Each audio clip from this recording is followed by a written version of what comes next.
It's 6 o'clock, and I would like, 6 o'clock.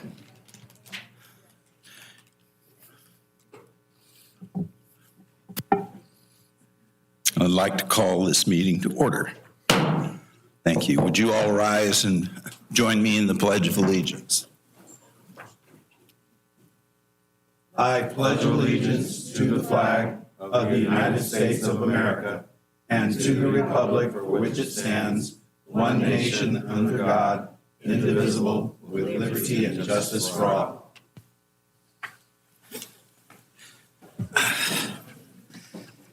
Thank you. And Allison, will you do a roll call, please?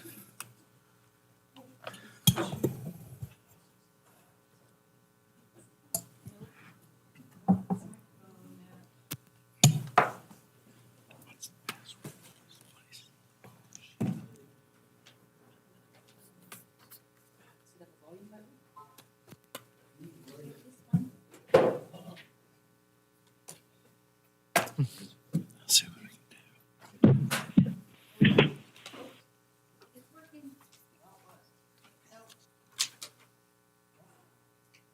Oh, I have a better microphone.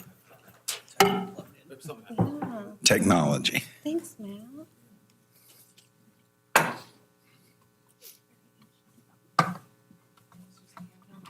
Does this one work? Okay.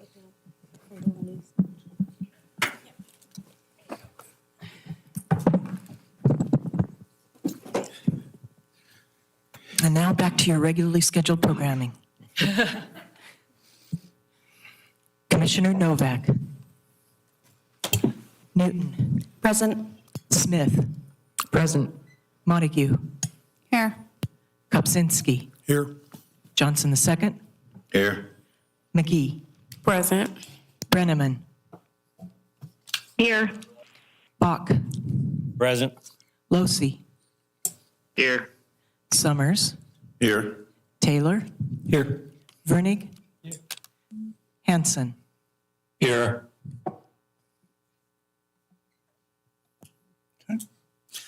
All right. So with that, we will continue with the review of the budget. So, Peter? Thank you, Chairman Summers. So good evening. Welcome to the second meeting of the Budget Committee for the 2023 to 25 biennium. You'll be relieved to hear that I don't have as long a presentation for you tonight. In fact, I don't really have a presentation, just a couple of comments before we address the budget questions that you have. I want to be very clear about something that's very important. I'm not asking you, and I wasn't asking you the other night, to ignore the line items in the city's budget. The city's first of 7 values is a transparent, open, and honest government. Our budget and our expenditures are matters of public record, and as I've said many times, the finance director and I are always available to answer questions. In fact, each of our department heads are subject matter experts in their own fields, and they too are able to answer detailed questions at any time. This holds true not just during the budget development, approval, and adoption, but at all times. But what I would like you to do is consider the budget as a whole and to understand that line items are best estimates which help resource managers manage the funds they have so that they remain within their program budgets. Programs and departments are not allowed to go over budget. The city is not allowed to go into deficit spending, and department programs are not allowed to go into deficit. But as you can imagine, line items often run over or under, and funds are interchangeable between line items to help avoid exceeding program limits. This is why we emphasize the importance of programs and the budget as a whole. Now, Mr. Chairman, I see you're busy, but we can turn to your questions.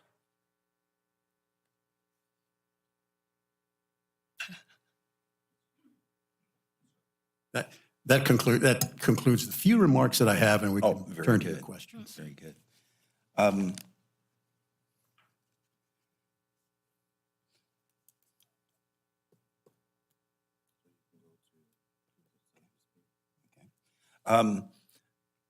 Because you had such short remarks, I think we have time. We have 3 people that actually signed up to say something. So we'd like to let those people address this body before we get into asking you more questions. Okay? The first person, Pam Silbernagel. I hope I pronounced it right, Pam. Yep. Good evening. My name's Pam Silbernagel. I reside at 546th Avenue Southwest here in Albany. I'd like to touch on 2 issues related to the proposed budget. First, I request that you take the time and effort to dive into the details of this budget. I think it's premature for you to consider the resolution in your agenda packet until you've had some serious discussion about what the city's priorities are. So per state law, you've received a balanced budget. That's staff's role, providing the business framework for the city. Now it's your task to align the city's investments, decide what makes sense, what should be modified, what the community needs, and what our community can do without. You're not demeaning staff or their efforts to have questions or concerns about that proposed budget. It's your given role to ask those questions and to get the right budget for our community. This process requires the use of your knowledge, your expertise, your perspectives, talking to the folks in the community that you encounter, as well as what you hear at these hearings. It's not a simple process, and it takes all of you to blend the conversation into a decision. And I don't believe that that has happened in several years. It's time to take the time to make a difference for our community. Those difficult conversations are worth it in the end because there's something that we can live on into the future. Having not had those for a few years, I'm thinking you're starting almost from scratch, as well as several of you are new members. The second issue I'd like to hit on is I'd request that you address the lack of transparency in at least one of the city's funds. Back in 1990, when I was a city councilor, the Budget Committee made some substantial changes that resulted in what you see today as the Economic Development Activities budget. Over time, various funding sources and multiple expenditures have made their way through and into this fund.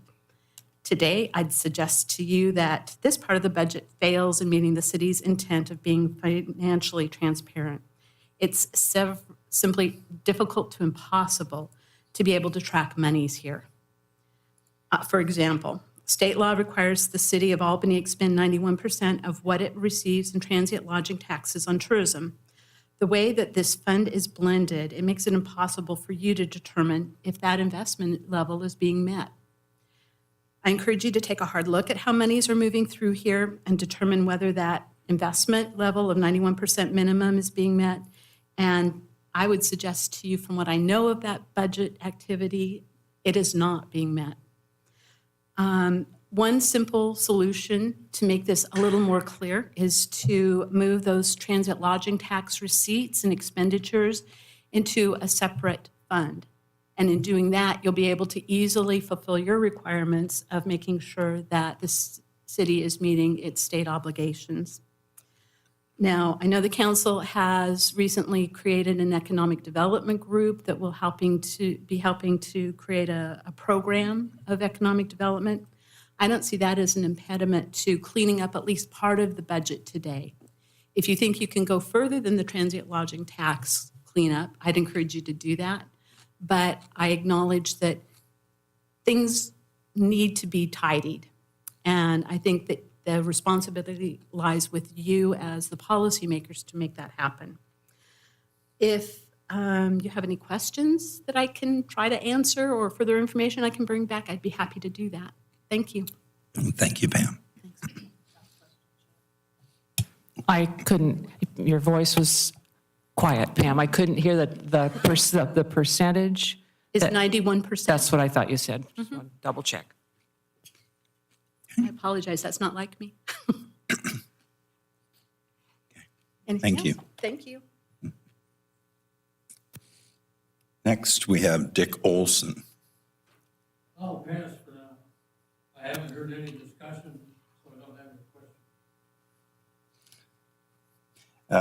Greg Johnson.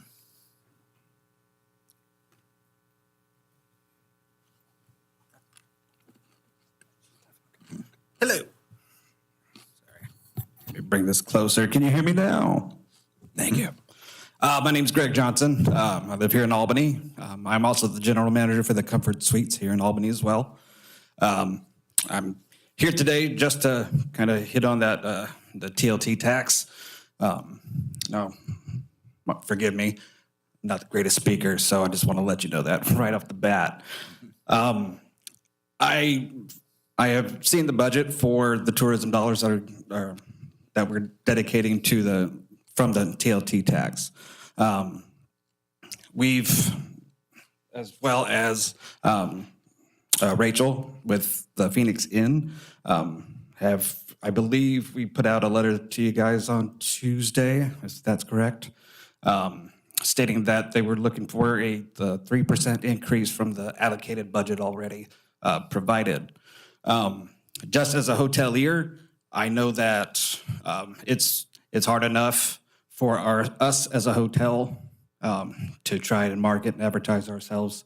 And I know that the Albany Visitors Association really does do a lot of footwork for the hotels as well as ours out there in the community.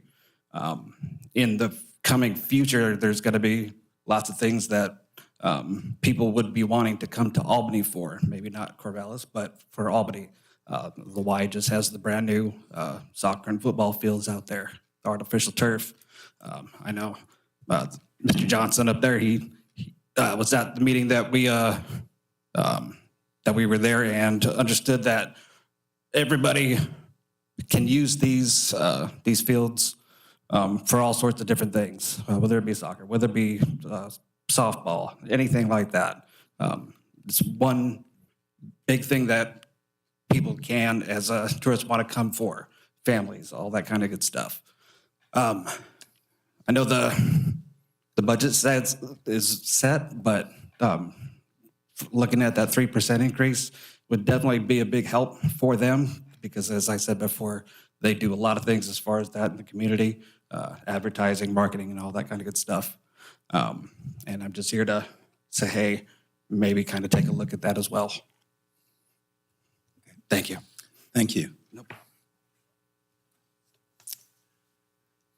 And that ends public comment for this evening. So I'll ask Peter and Gina to come back to the front table.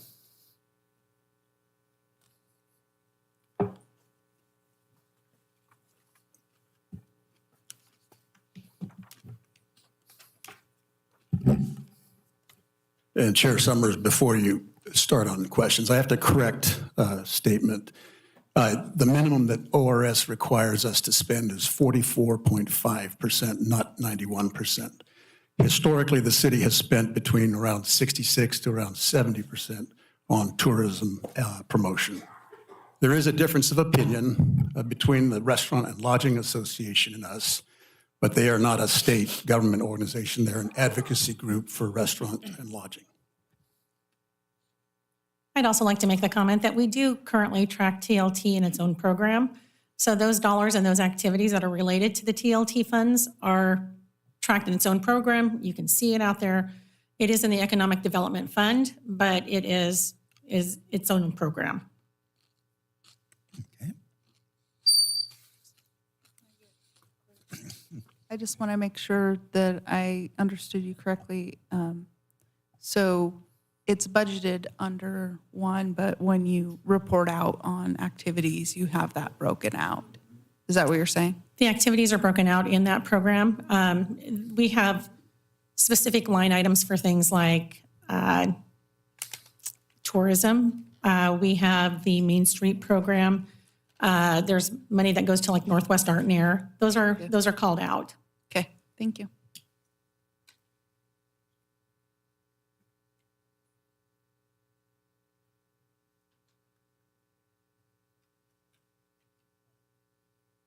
I just have a question regarding what is the downside of increasing the 3% that's being asked? I mean, this is a trusted partner, the things they've been doing in the community, obviously it's working. We've heard from people And from information, it seems as if they've been kind of asking for this for a while now. So what's the big push of saying no?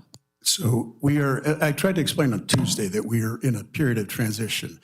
We can't give an increase to a previous amount because what we need to do is create a request for proposals, issue that RFP, and then receive the responses for how much it will cost to meet those specific services that we need for tourism promotion.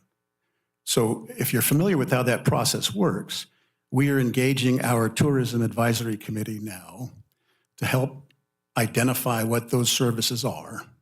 Those services will then be put into a request for proposals, which will be advertised, and we'll receive bids back on how much it will cost to provide those services. So there is no base amount to add 3% to because we don't yet know how much it's going to cost. And that process will yield an organization that can do the work for us and a contract for doing that work for a set period of time. So there's really nothing on which to provide an increase right now. And the figure that you see in your budget is really just a placeholder. It won't, it's highly unlikely that it'll come out to exactly that figure because the services are not even identified yet. I have two questions. I had a wonderful time reading, some of the budget areas in other cities, and they do not go out for RFPs. Like our neighbors, Corvallis, they do not. McMinnville, they do not. Their lawyer interpreted it differently. They don't go out for RFPs. They have a trusted partner that they communicate with. Can you explain why we go through RFPs? The second part of my question is, can you please explain or give light to the budgetary impact of the RFP? I'm going to ask Gina to respond to most of this, but I'll tell you that Salem has gone out for an RFP, and there are other cities that have gone out for an RFP. I mentioned Corvallis and McMinnville, Yeah. but I didn't look at Salem's. So every city has its own purchasing policies. There are certain things that we do, other cities don't, and vice versa. So within the city's purchasing policy in our AMC, we need to go out for an RFP for these types of services because of the amount of those services. When you're talking about spending $700,000 plus in a biennium, we need to do our due diligence and make sure that we are getting what's best for the city. And it is a competitive process. Anybody is welcome to respond to that proposal, to that request for proposals. And then there will be a selection process and a winner will be chosen and a contract will be negotiated and awarded. What McMinnville does is its own business. What Corvallis does, we do many things differently than they do. If I could add to that, Gina mentioned competition or competing, but perhaps even more important than that is identifying what it is that we need in terms of tourism promotion. We can't really afford just to turn a faucet on and let the funds flow without identifying what it is that we need to have. So it's going through the rigor of developing a request for proposals and identifying what services that you need, that the city needs.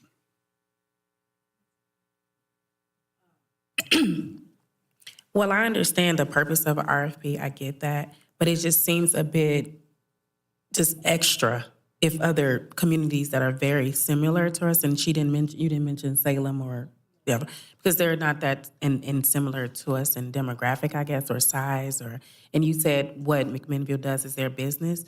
Yeah, I understand that, but I think we need to be a little bit more transparent of telling why we need those RFPs. I mean, that's my thing. That was a really sort of dismissive statement. What they do is their business. I think that's a little bit dismissive. That's correct. And let me just say that you're right. In other cities, really, we ought to do what's best for this city. So I showed you what my watchwords were yesterday, the second of which is stewardship. So good stewardship requires that you take good care of the resources that you have at your disposal. That doesn't mean that if you get good services, that somehow you should look the other way and ignore that. But we can't, our budget is limited in every way. We need to be very careful about what we say that we need and then pay a competitive price for what we need. And that comes with the discipline and the rigor that's involved in an RFP process. And I'm sorry, I did not mean to be dismissive of that at all. It's just every city has their own purchasing policy. They have their own code when it comes to purchasing. And so according to our code, we need to go out for an RFP for these services. So what you're saying is you think that the 768,000, is that what it is enough for what your services that you want? We don't know what it's going to be. We're asking the Tourism Advisory Commission to help come up with a scope of work, what the services are that we're looking for the city, and then we will submit the request for proposals. And when we receive those responses, we'll see what the costs actually look like. Right now, we don't know. It's quite a chunk of change, though, $200,000 difference. I mean, it would seem like you'd want to have a hole in your budget for that. Well, again, it's just a placeholder. It's quite possible it could come in at 800,000 or 850 or 900. So we at this point, we don't know. That's why I say it's a premature discussion. For my own clarification here, the placeholder conversation, are we talking specific to line items within the budget that were presented this time, or are we talking the buckets that we have on, say, the resolution that we have in front of us this evening? No, this is just the tourism discussion that Mr. Vernig was talking about. For placeholders, we're only having that line as a placeholder for just this one item in the budget? Well, no, as I had mentioned in the notes before this evening, these line items are estimates of what it's going to cost for things. Now, with respect to tourism promotion, you can appreciate that since we have not issued an RFP before, we don't really know what's going to come back. That figure that you see there is a historically accurate figure. I mean, it goes back, and I don't know how Seth Sherry estimated that, but it goes back to the pre-COVID time, which is the last normal year. And I think I did a linear regression on previous historical raises for TLT, and everything seemed in line with what to expect there. But I guess what I'm getting at more specifically is the economic development activities bucket that we're talking about. Are we considering that a placeholder as well, or just the line item within that bucket? Well, no, it is a placeholder, certainly, because a lot of economic development, we don't know what opportunities are going to come our way. In many cases, they call that an opportunity fund. Mm-hmm. Yeah, I just was trying to narrow that scope down just to make sure.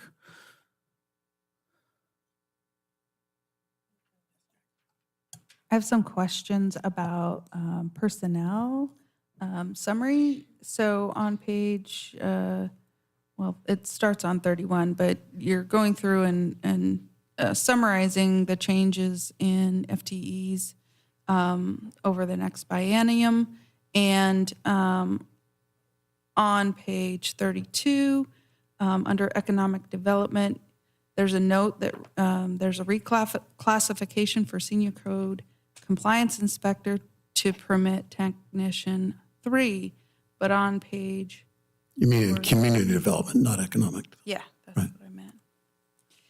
But on page 41, I see that movement, but I also see 2 permit technicians positions dropped, it looks like, and then 2 more added to the economic development coordinator position. Are those being moved? Because that doesn't make a lot of sense that a permit technician would move to economic development coordinator.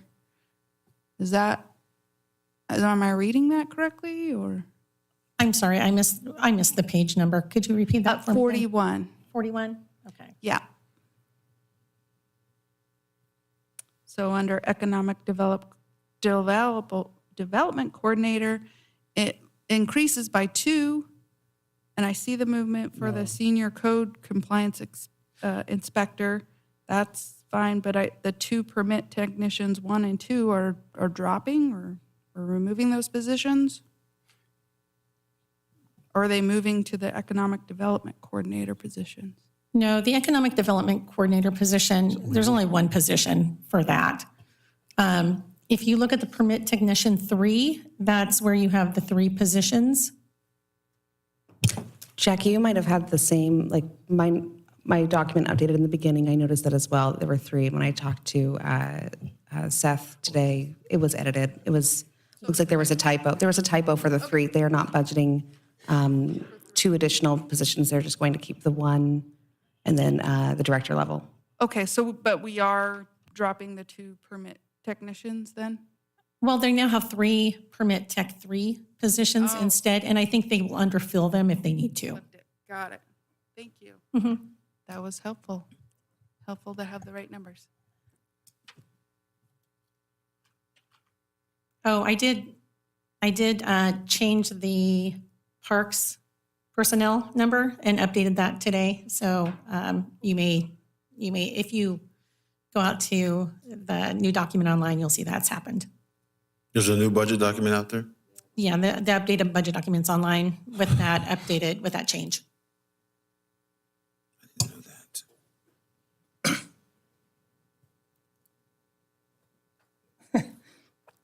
Probably going to like me after this. There's a number of questions I have, and some of them are pretty mundane. I can't remember where the PERS pickup of 6%. What does that relate to? I'm sorry, the PERS pickup of 6%? The PERS pickup of the 6% pickup on PERS. What does that mean? I mean, PERS is 33%, and then there's 6% on top of that. What is that from? So the 6% is the employee portion of PERS, which goes towards the IAP, the individual account program plan. Anyway, it's sort of like a 401k for employees. And so a long time ago, the city opted So this is the employer's portion of that pickup. It's actually normally the employee would pay that. Most cities now pick up that employee portion. It was negotiated into contracts a long time ago. That's a good deal. I was also curious as to why the health insurance increased more in the second of the 2 years than the first. Well, I have 6% and then, 12%, something like 10%. We just don't know what it's going to be. It changes every year. And so we want to estimate conservatively and have a higher, be able to pay for it if it comes in higher than what we anticipated. We never know. I mean, one year it was up at 17%. Some years it's down at 2%. It's one of the things that we don't know how many claims we're going to have. We don't know what our experience is going to look like. And so it can be volatile. And the city's fiscal policy calls for us to estimate conservatively. So we estimate revenues conservatively, and we estimate expenditures conservatively. So on the revenue side, it's on the low side, and the expenditure side on the high side. That just struck me that the first year was quite a bit lower than the second year. I don't know why it just didn't average it across the two. And what was the dynamic for that? Yeah, we have the first year for that, and so we can budget accordingly. We have no idea what the second year is going to look like yet. Okay, the next one. Why do we need a deputy city manager? That's a heavy hitter position salary-wise. She said, why a deputy city manager? Why deputy? Yeah, so there are, we had a deputy city manager in Jorge Salinas. I don't know if you remember Jorge, but he was double-hatted as our CIO. And he helped a lot with quite a variety of things. He managed our strategic plan. He managed our performance management. He had a hand in labor relations and negotiations. And he supervised several departments. Now, a number of years ago, he left to take another opportunity in Florida, and we did not fill that position. Now, he was double-hatted, so he was not a full-time deputy city manager. There are other things now that, such as advocacy with our state legislature and our federal legislators, the ADA compliance, DEI issues, that we really need somebody within the city manager's office to manage. And then I manage 12 direct reports, which is a fairly large span of control. And then in the final analysis, I'm, I often wonder what happens if something puts me out of action. So I need to have somebody, we should have somebody that can step in. And that was the second to final. The final analysis is I have to retire at some day. So it would be good for the city, for the council to have somebody identified who could serve as interim and possibly even be a candidate for the next city manager. And can I add something to that? One of the things that my corporate world at HP Agile Technologies, and even in my own business, succession planning is something that we must be responsible for. So he plans for his direct reports. We need to plan to replace him, or at least have a roadmap to do that. And the deputy city manager is that good first step. And it's good business to where we're not stretching him too thin, but also other things aren't getting missed because he's off doing business for the city and vice versa. So I think I've been pressing him since I was a city councilor to replace Jorge or a person like Jorge. And I think now with the lobbying that's going on, we're missing out on because other cities have deputy city managers that go to the legislature and lobby for them. The grant piece with all the federal dollars and state dollars that are available. It's just so many things that we can use that person for. The DEI work, and I think it'd be a great programmatically great for the city to have somebody that is taking those roles on and enhancing capabilities of the city. And Mr. Vernig, when I entered this field after I retired from the military, I was hired as a deputy city manager in a city of 33,000 people, and we now have 58,000. So speaking about our population increase, something that I noticed when reviewing other, cities that are proportional to like our size, also growing, have similar key demographics. And actually, I wanted to share something really fun that I learned today when I spoke with Seth. The average age of a resident here in Albany is 36. I didn't know that. I didn't realize 36 years old is our average resident, right? Something that I think would be important to add that I've seen other cities adding is someone that has responsibilities over DEI,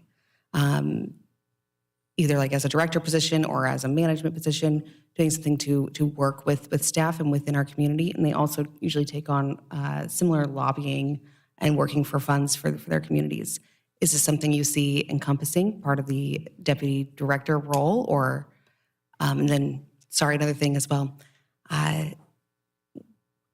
Hiring someone as a deputy director does not guarantee that they're going to replace you for your role. They could definitely have a family emergency and, also move to Florida. You never know. So it's not always, it's a best case scenario, right? That we'd have accurate succession planning in place. But as we all know, it changes. Let me be clear again about something else too. The choice of who is your next city manager is the council's choice. So I said, hopefully this person might be a candidate for city manager, but the important thing is an interim city manager while you go through the thorough, methodical process of hiring somebody who's well cut out to be your next city manager. Could you speak on the DEI issue as well, if that would be something that would be encompassed in this role? Well, yeah, or- absolutely. And again, there's a lot of, I probably touched maybe a third to a half of the things that we need to, that aren't really being adequately addressed right now. I mentioned ADA compliance. Eric Aikenoy, our library director, is handling that, and he's doing a very good job, but he's the library director. This is something that legitimately belongs in the city manager's office. So you have a lot of examples like that where Yeah, I tried to list them out: strategic planning, performance management, advocacy with the state legislature, advocacy with the federal legislature, intergovernmental affairs, the DEI subject, the ADA subject, and there are quite a few more. I mean, there is an alternative model where you would select that person from, the candidates that you have in your management positions now. And that's exactly what we have done. As I mentioned, Eric Eichenoy is serving as our ADA coordinator. Chris Bailey is currently doing strategic planning and performance management for us. But these are people who have full-time jobs and complex jobs in their own right. And as I mentioned in the comments in our first budget meeting, I have to think about burnout and the capability that I have in this hiring environment. I really can't afford to have people suffer the effects of stress, whether they are health effects or marital effects or psychological effects, emotional effects, and people are working pretty hard.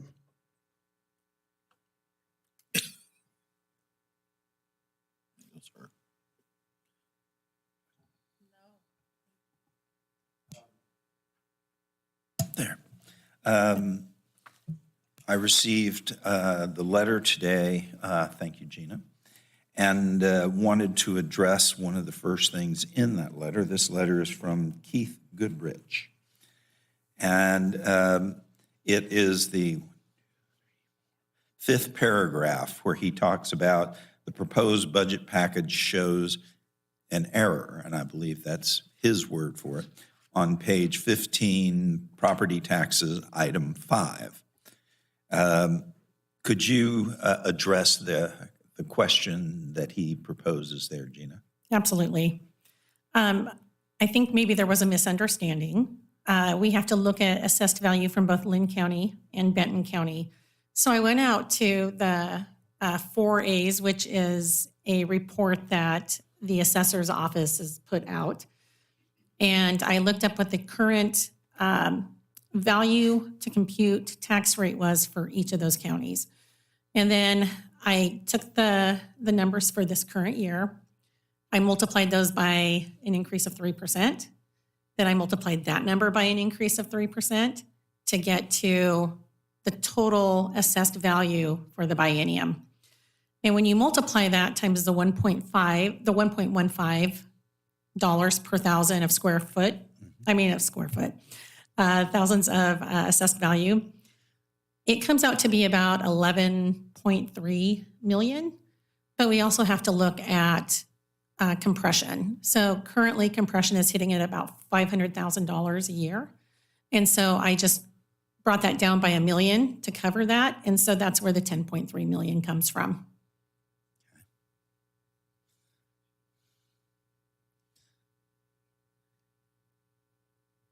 That would have been a long explanation to put in the summary document that you're looking at. Other questions right now? Terry? Oh, okay. Yes, Keith has his hand up. Excuse me. Thank you. Regarding that valuation, I think the budget says that you have $5 billion in the assessment for the valuation on the city. And when you do that math, you divide it by 1,000 to get to 5 million or whatever it is, and you do the math, it does come out about half of that. So is that valuation the basically $5 billion per year? Is that where maybe the math is going wrong? Yeah. Okay. Yeah. The general obligation debt is handled differently in that same paragraph. That's reflecting 2 million, which is only 1 year then. So wouldn't that need to be higher? On which page are we looking at? That's page 15. Page 15. Under property taxes, line 4, you have the general obligation debt listed as 2.5 for a rate of 0.48 per thousand, which works with that 5 billion assessment. Then the very next one, the 10.3 at 1.15 does not work at $1.15. You don't. I ran the math on the calculator earlier. So those are presented, I think one is using 1 year and one is using the whole biennium, I think. But I wanted to check. That was something I wanted to check on too, after reading that letter. Yeah, so that assessed value is for 1 year. But that's a good point. I can take a look at that and make sure it's a little more uniform and consistent. Thank you. Okay.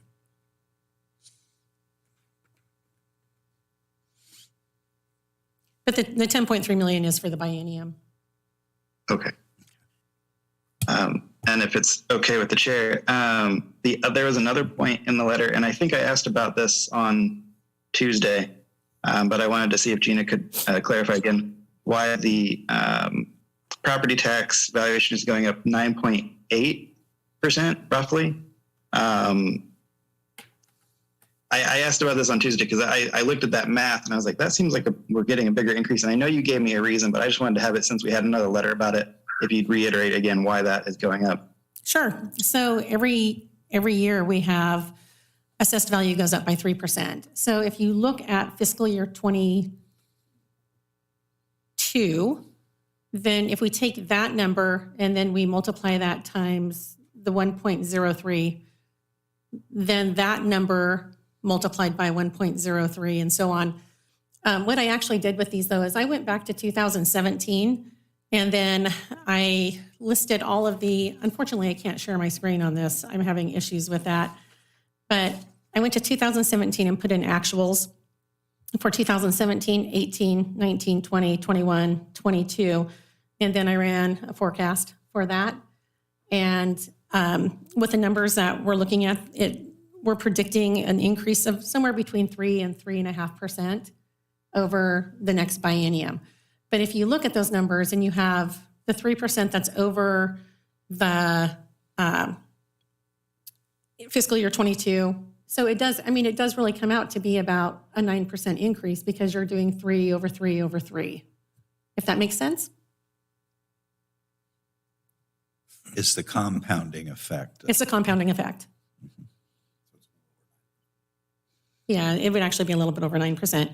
One of the other things that was mentioned in that letter is that why don't we go back to last year's budget and then budget with a 6% annum increase? But, if we actually did that over the biennium, it would be 12.36% increase, and ours is coming in at 9.3. So, we're limited in what we can ask for in property taxes by that 3%. And we have a permanent rate that gets charged against the assessed value. I hope that did that answer your question about the 9%? The compounding piece of that? Yeah, I felt like you'd answered it pretty good the other day. I just wanted to reiterate it, have you go over it again since we got that comment. Sure. Thank you. Thank you.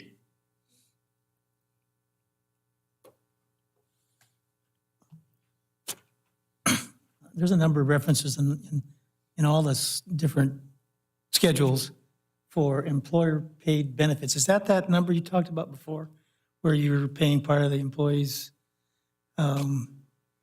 savings package, 401k kind of thing? There's health debts, there's dental, there's PERS, and then there's an employer-paid benefits item. And is that what that is, that extra number? We used to have everything that went under one line item in employer-paid benefits.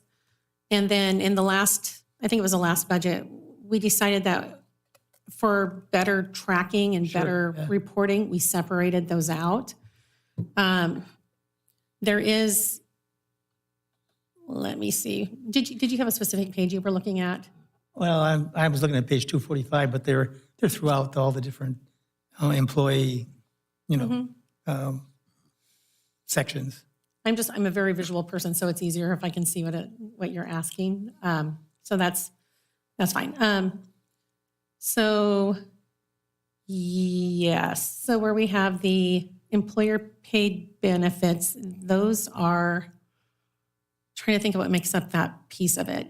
We basically broke out all those other pieces and the leftover amount was that.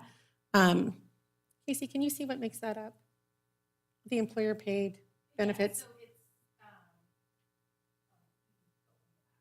So I'm looking at, you're looking at employer paid, long disability, life, and AD&D on 245. Right. So if you look at, like in fiscal year in 23, 25, all of those, the employer paid benefits, employer paid deferred comp, employer paid long-term disability, employer paid workers' comp, employer paid Oregon Workers' Benefit Fund, all of those would normally have just been included in that first employer paid benefits line. And I don't remember off the top of my head what is still included in that That's employer what I was curious paid about, because benefits. I saw all those other ones and I was like, wow, that's the whole package is there.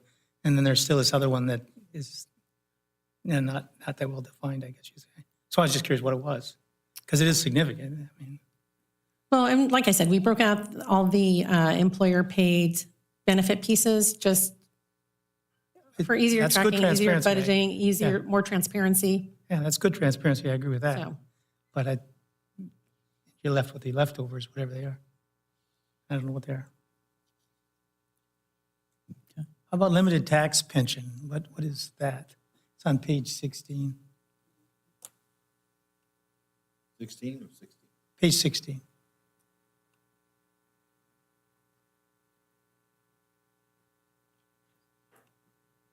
What was the line item? Limited tax pension. oh, okay. That is part of, let's see. Oh, page 60? 16. 16. 16, I 1 6. screwed up. I grabbed my wife's computer and I thought I put this whole budget on it and all I'd have is my notes because I didn't put her. Okay, let me So I'm see as that blind one. with this as you are, except my notes. Okay, page 16. Oh, yeah, so limited tax pension.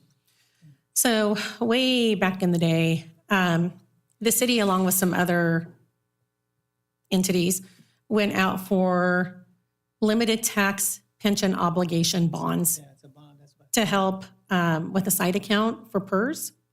We're currently paying that off. So that's what that number is. So in our PERS rates that we charge departments include a portion of, part of what we charge departments is for that debt service obligation. Wow.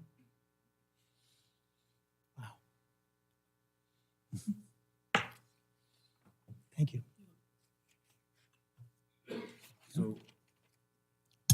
So, but further down, I had a question about the Lockman Road improvements, 1,113,300. What has been done out? Is this the northern end of it, or we're coming south? Because there's supposed to be a bridge there at some point. We're going to fix the bridge. Has this improvement already been paid? Are you asking what? I'm going to have to ask Seth to come up, but are you asking for what? Yeah, what was improved? Because I've been here 28 years. I've never seen that road improved other Right. than where that manufacturing or the industrial area is more north than it is. Because once you get to the correction facility, Right. nothing's been done there for years. Right. Is it prior Yeah. to that? Mayor, thank you for your question. This is an interesting item in which Snow Temp, the cold storage factory or entity down there, had some improvements they wanted to make and expansions on their property. And as such, like any normal project, they were required to do some road front improvements along the frontage of their proposed development. The city was very active in helping to retain grant and loans for them to finance and pay for those improvements that were required, mainly via state grants and some lending as well. The agreement is such that we became an intermediary for some of those funds. So Snow Temp makes regular payments on the loan fund, in particular, the balance of the loan, which we then repay to the state. So this becomes a pass-through fund. So that's what that is? That's exactly what that is, yep. Okay, Seth, And that was complete a few years ago. can you tell them what those improvements were? It's up next to the railroad, right? Yeah, so it's because I live off Ellington Road, by Yeah. LCC. You go down the Lockman Road, make the left. Yep. There's the bridge and then Oak Creek. So the improvements are above that, correct? There really is, you come across the tracks on two different sides. So they did their own curb and curb cuts for entranceway to their property. And there was, I think, is it one or two rail line improvements? Stacy, do you recall? There's two. Thank you. think Yeah, there's there's two. two rail line crossing improvements as well. Okay. Yep. You're welcome. And those improvements are great. Yeah. Great improvements, having driven that a number of years. Yeah, we sure appreciate Snow Temp for making those investments. Yep. You bet. Back to the letter. I'd really like you to talk about the contingencies that Keith Goodrich spoke about. Not having all of them put together and not having Excel file so I could look at it that way. I thought I'd just ask you to dive into that and explain a little bit. Well, he's looking at the contingency in the general fund. And he's absolutely right that it was a 56% increase from the prior biennium. However, what gets a little confusing is when he's quoting the 5 to 15%. Because what that is our contingency needs to be 5 to 15% of operating revenues. If you look at the total resources, the contingency is actually only right about 4% in this biennium. So although the increase was 56%, we're still, last biennium, we were at about 3%. So we're still below the range that we need to be at. We're still trying to build those reserves and build those contingencies. But I think that was maybe just a little misleading. But if you look at just as a percentage of operating revenues, it's about 4.4%. So again, whether you look at total resources or operating revenues, we're still below the 5% that we really should be at. Okay. And Peter, you had said something about several reasons for having contingencies at the 5 to 15%. Would you go over that again, please? Sure. Well, there was we call it a great recession in 2008 and 9. And one of the reasons the city was able to weather that probably a little bit better than a lot of other cities was because we had reserves. And when I talk about reserves, it includes quite a few things. There's not one account called reserves. It's contingencies, it's ending fund balance, it's equipment replacement, a lot of different things that if you use them as a savings account can help you weather a recession or a downturn. And I'll give as an example in the building department, when housing starts and building starts drop off, and then the revenue from permits no longer comes in, we have a good reserve built in there, so we have a little bit of a cushion so we can make it to the next climb out of that downturn. But perhaps what you remember more importantly is our bond rating. And we enjoy a AA3 rating with Moody's, and that that's not unearned. It's earned because we manage our money well. We have good reserves, including our contingency funds. And the city has I think they call it a mild or medium debt burden. So when bond rating agencies look at that, they, as a credit agency might look at an individual, they say, well, you have a good record of managing your money. You have money in the bank account, in the savings, and therefore you get a good credit rating. And so the city has a good credit rating. And that directly affects us in terms of what it costs us to borrow funds to accomplish capital projects. So if you can reduce your interest rate from 4% to 2.5%, that's a really good thing. And being able to get a good interest rate, around 2000 they went out for a street bond, and getting that at a low interest rate made it so it was actually cheaper over the long run. Yes.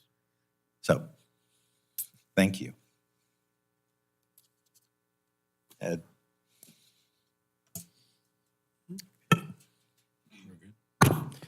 A little bit of a follow-up, Peter. Has the city, I'm all in favor of reserves and contingencies, having been a banker and then running a nonprofit and having those funds there. Has the city done any forecasting or projection as to where the benefit from a lower interest rate versus having this extra savings money, where they cross? Because at some point, the advantage is going to flip the other direction. And so I guess that's my question, is the city aware of where that point is and managing to that? I'll defer to Gina, but I'd say we're nowhere near that point. And in a bank where you're doing that as a matter of business on a daily basis, that would be an important thing. But in order for us to go into debt, there's some charter restrictions on how we can take debt. So the first reason I mentioned, which is being able to weather a downturn in the economy, is the one that occupies more of our mind. The bond rating, though, is an important thing. And I might say that bond ratings aren't just for borrowing money either. When people look at a city and how well it's managed, that's one of the things they look at. I would concur with Peter.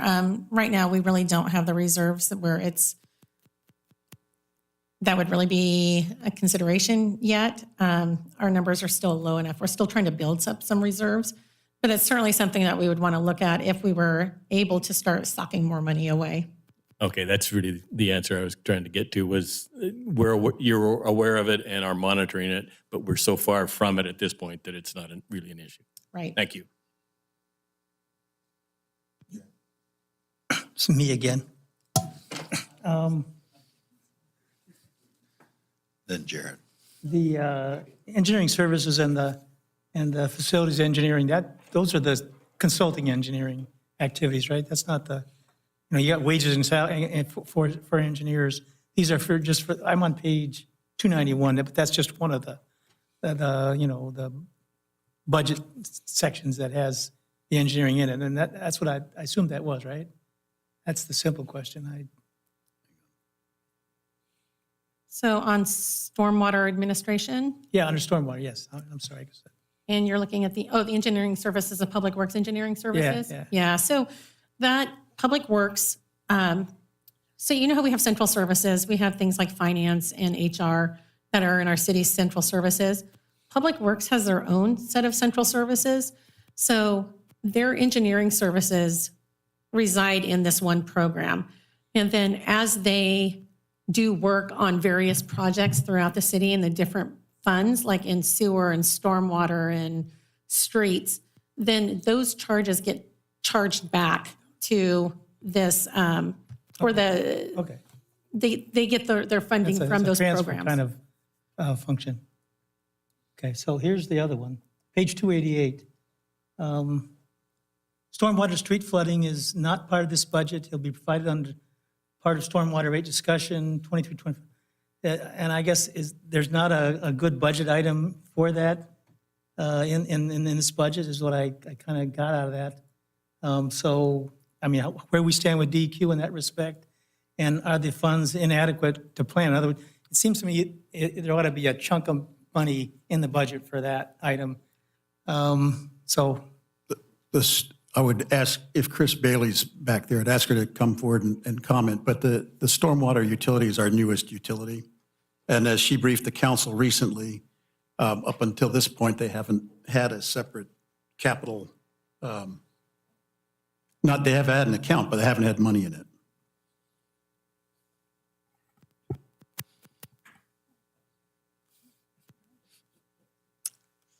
All right.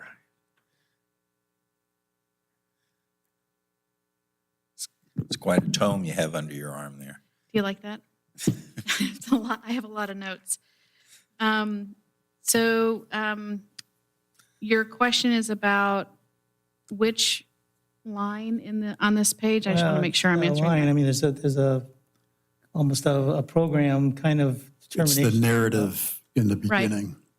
It's Yeah, the I'm on second page to last paragraph. 288. Yeah, 288. And I'm sorry, I didn't hear your full question. It says basically that it's not, stormwater street flooding is not part of this budget. And I know DEQ is really after us on that particular issue, as they should be. I mean, I fully support that. I just don't know how much money it seems like there ought to be a chunk of change in the budget to deal with that particular issue, even if we don't know what it is, because it's going to hit us down the line someplace pretty hard. Sure. So this budget does have funding for permit implementation. We do have a stormwater permit now.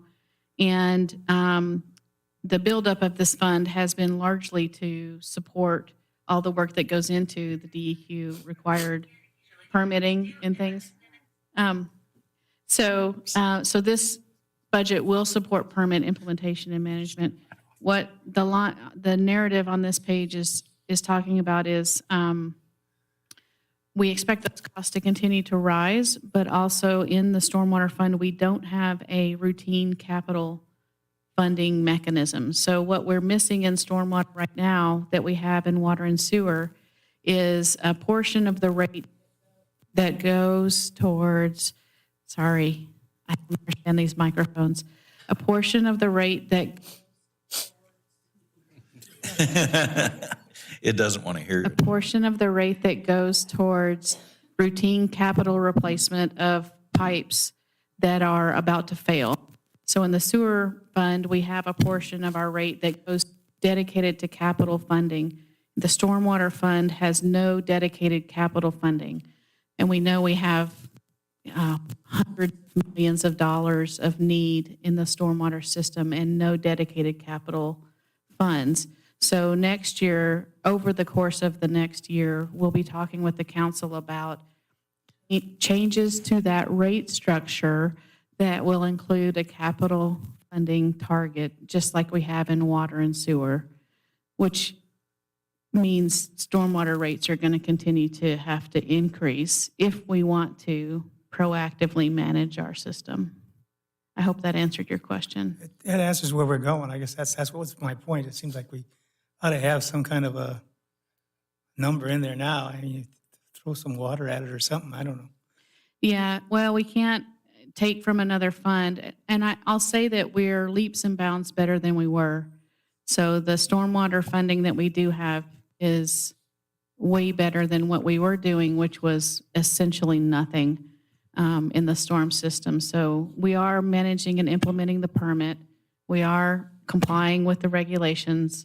And over the next year, we'll talk about building up capital funds and how the council, if and how the council wants to do that. Plus, we'll be talking about SDCs for that as well, right? Yes, so we do have a stormwater master plan that was recently completed. You have to have a master plan before you can develop a systems development charge. So the master plan has been completed and adopted, and the development of mechanism of the SDC has been worked out so that it's legally appropriate. We'll be coming to the council this summer, probably in July, to talk about if and how much the council wants to implement in stormwater SDC. Director Bailey, will those SCCs be tiered as well? They could be. That's up to the council. We'll have that. That will be an option. Because the others are tiered, right? So, They are, and it's an option. okay. And when the city has a spill for either sewer or stormwater, does the state EPA fine the city? They certainly can. So DEQ has the authority to issue fines. We typically have not been fined for sanitary sewer overflows, but they have that ability to levy fines. I'm sure you read about them in the paper sometimes. Mm-hmm. We have not been fined for a sanitary sewer overflow that I remember. Thank you.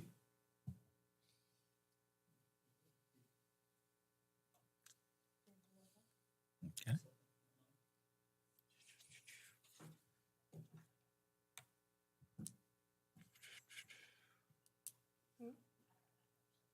Oh, yeah, what is that number, Casey? Okay, Social Security and Medicare are in the employer paid benefits line now. Again, please. We separated out all of the employer paid benefits. The items that are still listed in that line item are Social Security and Medicare. Oh, okay, thank you.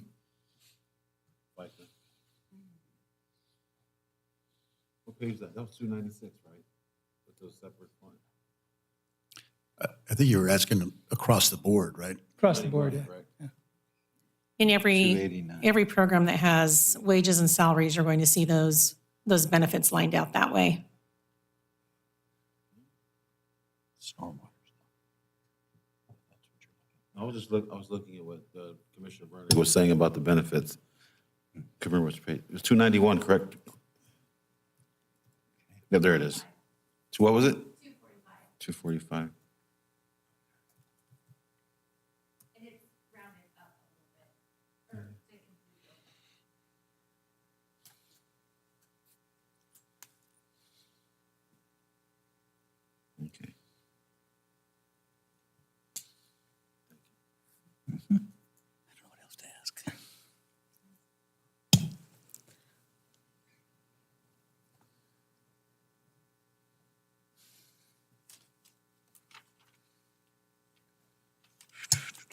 Because it's so quiet, I'm going to move to approve the budget as submitted.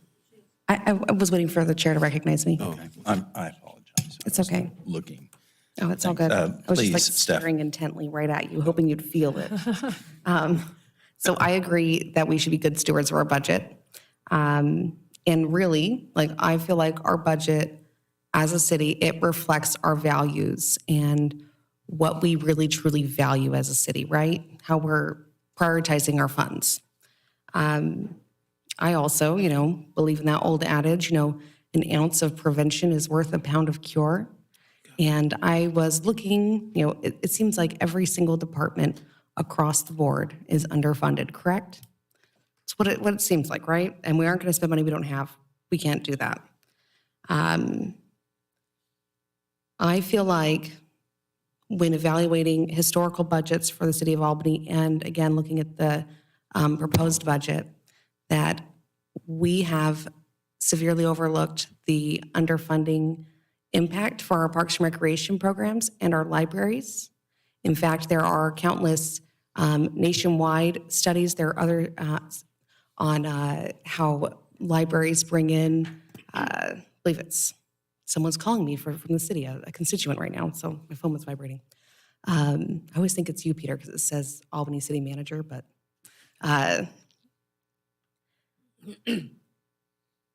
libraries are a fantastic way to also increase, sorry, I lost my train of thought. Literacy. To lower Literacy. crime rates, so to the Literacy. parks and recreation programming. I feel like it would be in our city's best interest to see how we can rework our budget. And also, I'd love to ask both directors of those departments to discuss what we could do, how much extra funding we could have, what would make a measurable impact for our community.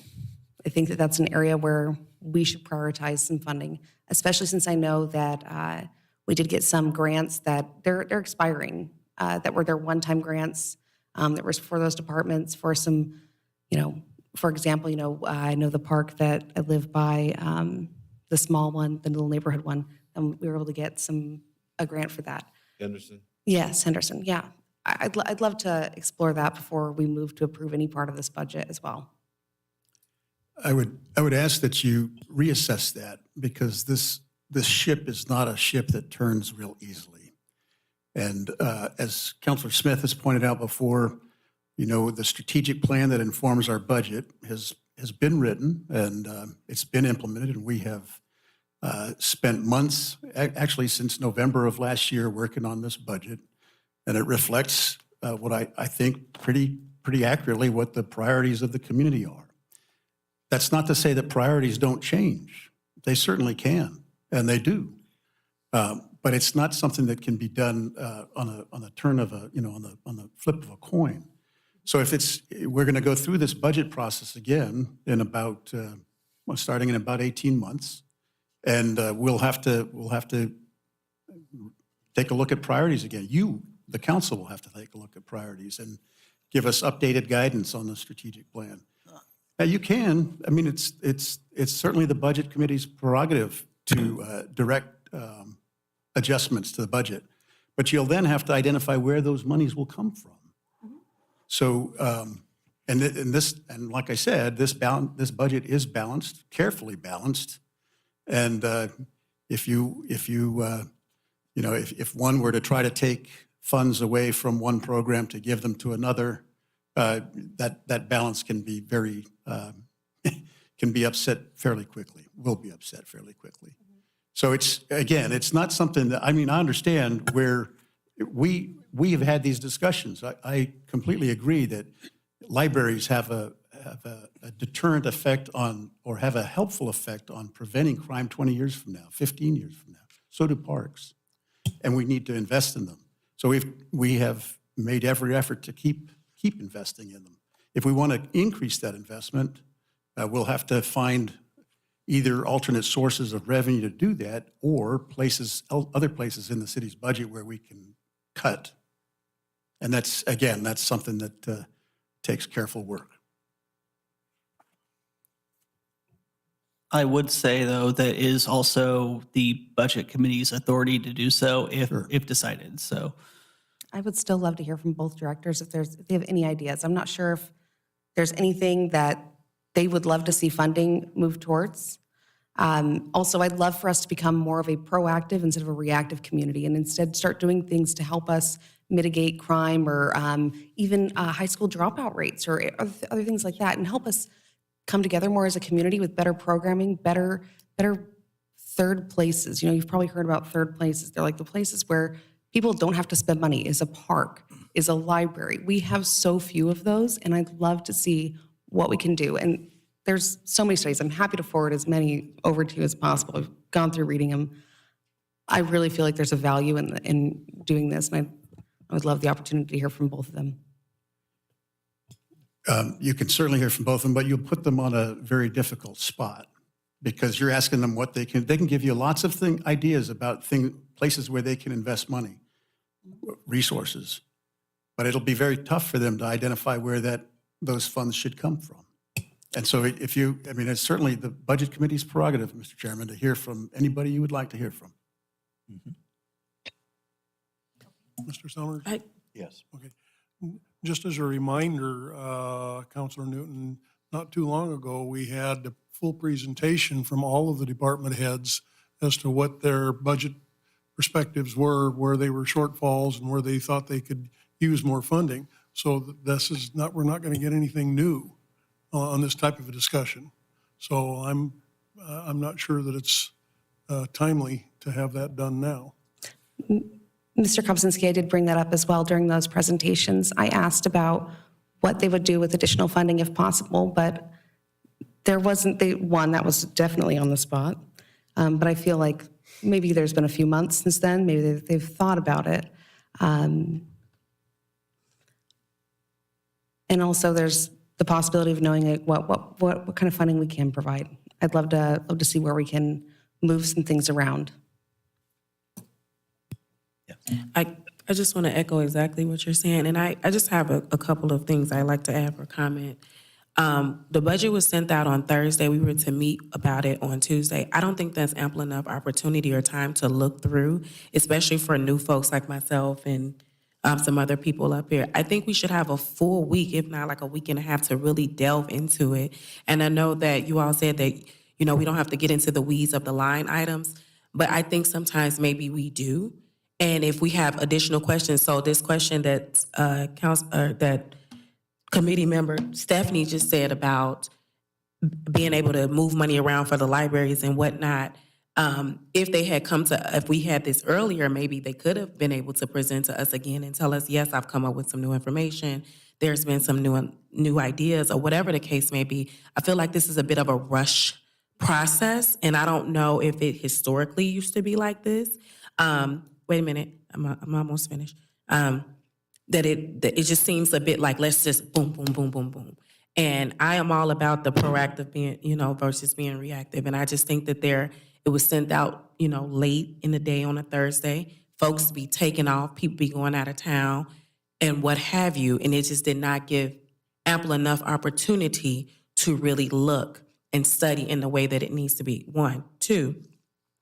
I would like to see more money put towards the promotion and marketing. I'm sorry, I do. I just feel like this has been an uphill battle for that, and I feel like we should look and see where we can get some money for them. I think it's something about a 3% increase or whatever the case. So for what now? This line item here. Marketing. Oh, for marketing. Okay. Yeah, for marketing. I think again, it's a 200,000 or something like that. Maybe that needs to be split the baby, 1.3. I don't know, something. But again, if this had been brought, if we were given a little bit more time, and if it was really, I guess, time and giving people enough opportunity to really look through and maybe come before and say, these are the things we're looking at. And I just don't feel like it's enough opportunity. I do feel like this is a very rushed process for a city budget to be looked at, and the complexities of it. Just moving forward, I would really like to see us have ample enough opportunity to really look and delve into it. So that was my fault this year. Our staff has been very short-staffed in finance. Normally, we put the budget out a week in advance. This, like I said, we had some technical issues that happened too, and so we just had some difficulties getting it uploaded. So that was on me. Ramisi, I just wanted to let you know that according to my recollection, and feel free to correct me, our budget process previously, before we were elected, was 3 meetings for a 1-year budget. Is that correct? This is, our second biennial budget. well, This is our third. I apologize for previous. What I was thinking, thought that it was like a year at a time. We had 3 meetings for just the 1 year, correct? Okay. That was 5 years ago. It was, I think it was 1 meeting last year? No, we had 2 meetings last year. And I think your first year on board, we did 1 year, and you said, We're moving to 2. no, we're moving to 2.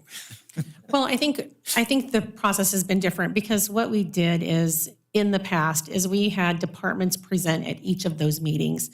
And so we tried to separate those a little bit to give people a little more time to kind of digest. So that's what Councilor Kopczynski was talking about when he talked about the presentation that all the departments did for the budget committee, for council, and invited budget committee to come to. And so that could be taken care of then. People could kind of think about it, follow up with the different directors on if they had questions. And so that this process was more focused on a city budget than having the individual discussions. Maybe because it's just, this is my first time approving a budget. I don't understand how it was told that we were able to, say, hey, here, how can we reallocate funds? Really, that process wasn't clear. I went through the budget training. It feels like we're not able to. And I'd still love to hear from the directors and see if they have any ideas.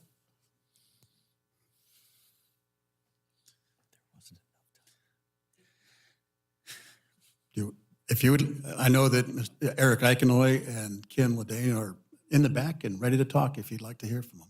But again, without asking them a specific question, and you're just asking them how they could improve their programs and invest resources, they will certainly give you a lot of good ideas. But you have, that's the easy part. The hard part is finding out where you're going to get the money from to do that. And that's what the staff have done for you for the last 6 months. And so the process, the budget committee process, if you look through the law that talks about the budget committee, it certainly says that there can be changes made. But you, the city, hires a staff of very competent people and pays them quite reasonably well to come up with these program budgets and put them together into a city budget. You pay me to try to coordinate all of that, put it together into one city budget to accomplish all cities' needs to implement the city's strategic plan as best we can within the constraints that we have. Would you do it differently than me? Absolutely. You certainly would. Because not a one of us would do it the same way. But doing it by committee is next to impossible. And so the real reason for the budget committee in the ORS, when you look back and you take the training, is to be a forum for the public to ask questions. And the budget committee is a creature of the 1960s, long before social media and the internet ever existed, and all the avenues of outreach that we have to the public. So it hasn't been updated. The law hasn't been updated since then. So it's a kind of a tough environment in which we live. But here we are with this process that we have, and that's how we've come to this point at this evening. And again, I'll get back to you're perfectly welcome to hear Mr. Eichenoy and Ms. Ledane, if you'd like to. Well, Jackie. So I think what Steph was asking was the mechanism to recommend changes to the budget.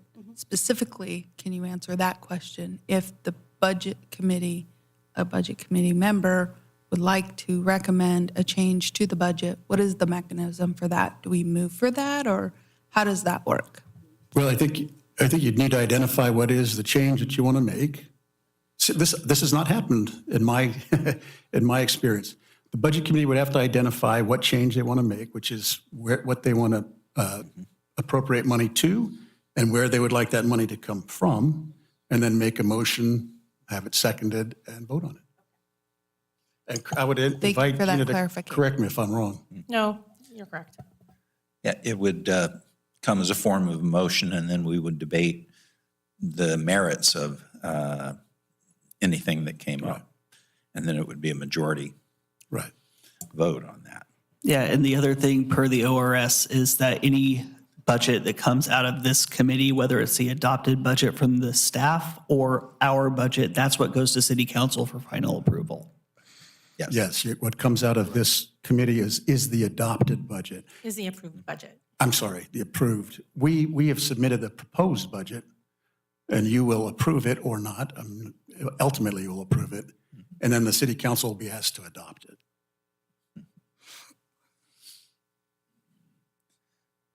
I know one of the things that I'm concerned with is public safety, and that's fire and police.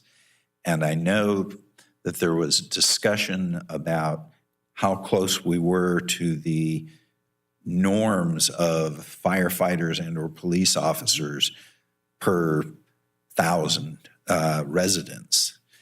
And as I'm remembering, we were just a little on the low side of that. Or substantially on the low side. And I would point out that public safety also includes the municipal court. Yes. Yeah, but I can't say how many municipal court people per. Yeah, it makes it tough. So,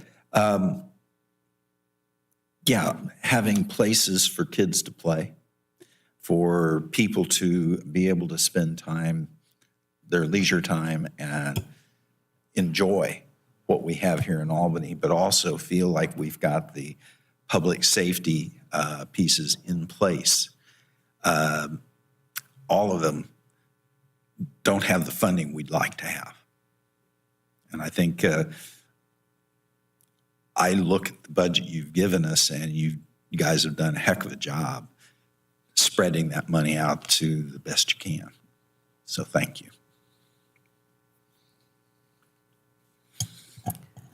When you have a lot of contingencies spread in a lot of different areas, I mean, it seems like you could pull some of those, trim them a little bit and still come up with a significant amount of money to do a position or something like that.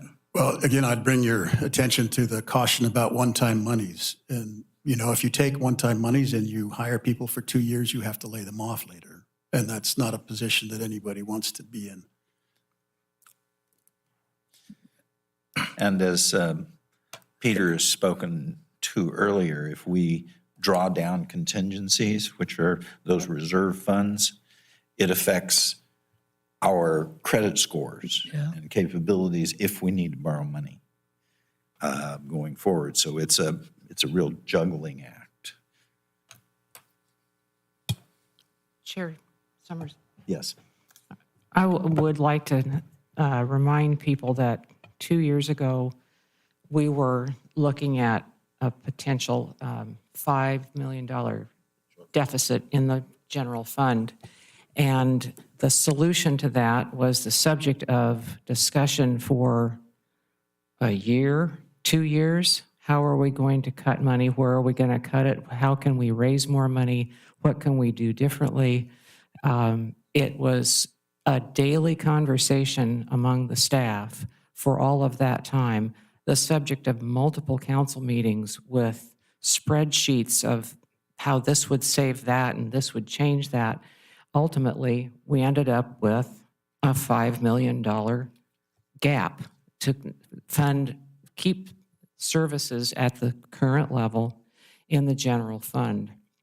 That led to, at the 11th hour in late June of 21, the adoption of the city services fee.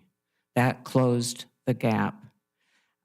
Maybe we have become, well, not everyone went through that process.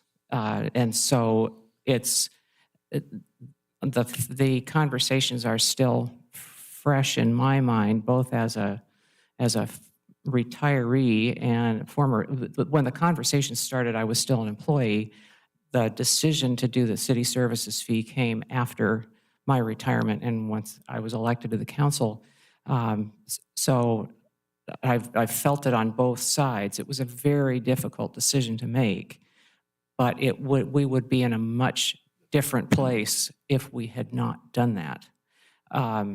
So I'm still confident it was the right decision to make. It was not a decision to pack on an extra 20 pounds. It was a decision to be able to still fit into your clothes and make sure that the uniform you wore was doing the job that needed to be done. I understand how this feels rushed. It feels rushed every year. The work that gets us to this point is ongoing and continuous, but it does feel rushed to the Budget Committee because we don't see the detail work that gets us to this point. I'm repeating myself. And I was going to say something really profound, and I'll just stop there. So, Councilor Smith, thanks for your comments, and Chair Summers. I wanted to point out that I understand that point that it feels rushed too, but like the duck on the water, you don't see the feet paddling underneath.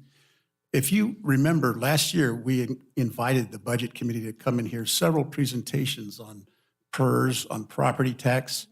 About 6-8 months ago, I added the Budget Committee. You don't know it because it's a blind copy, but I added the Budget Committee to my Friday report to make sure that they are in the battle rhythm, as we say, and understand what's going on in the city.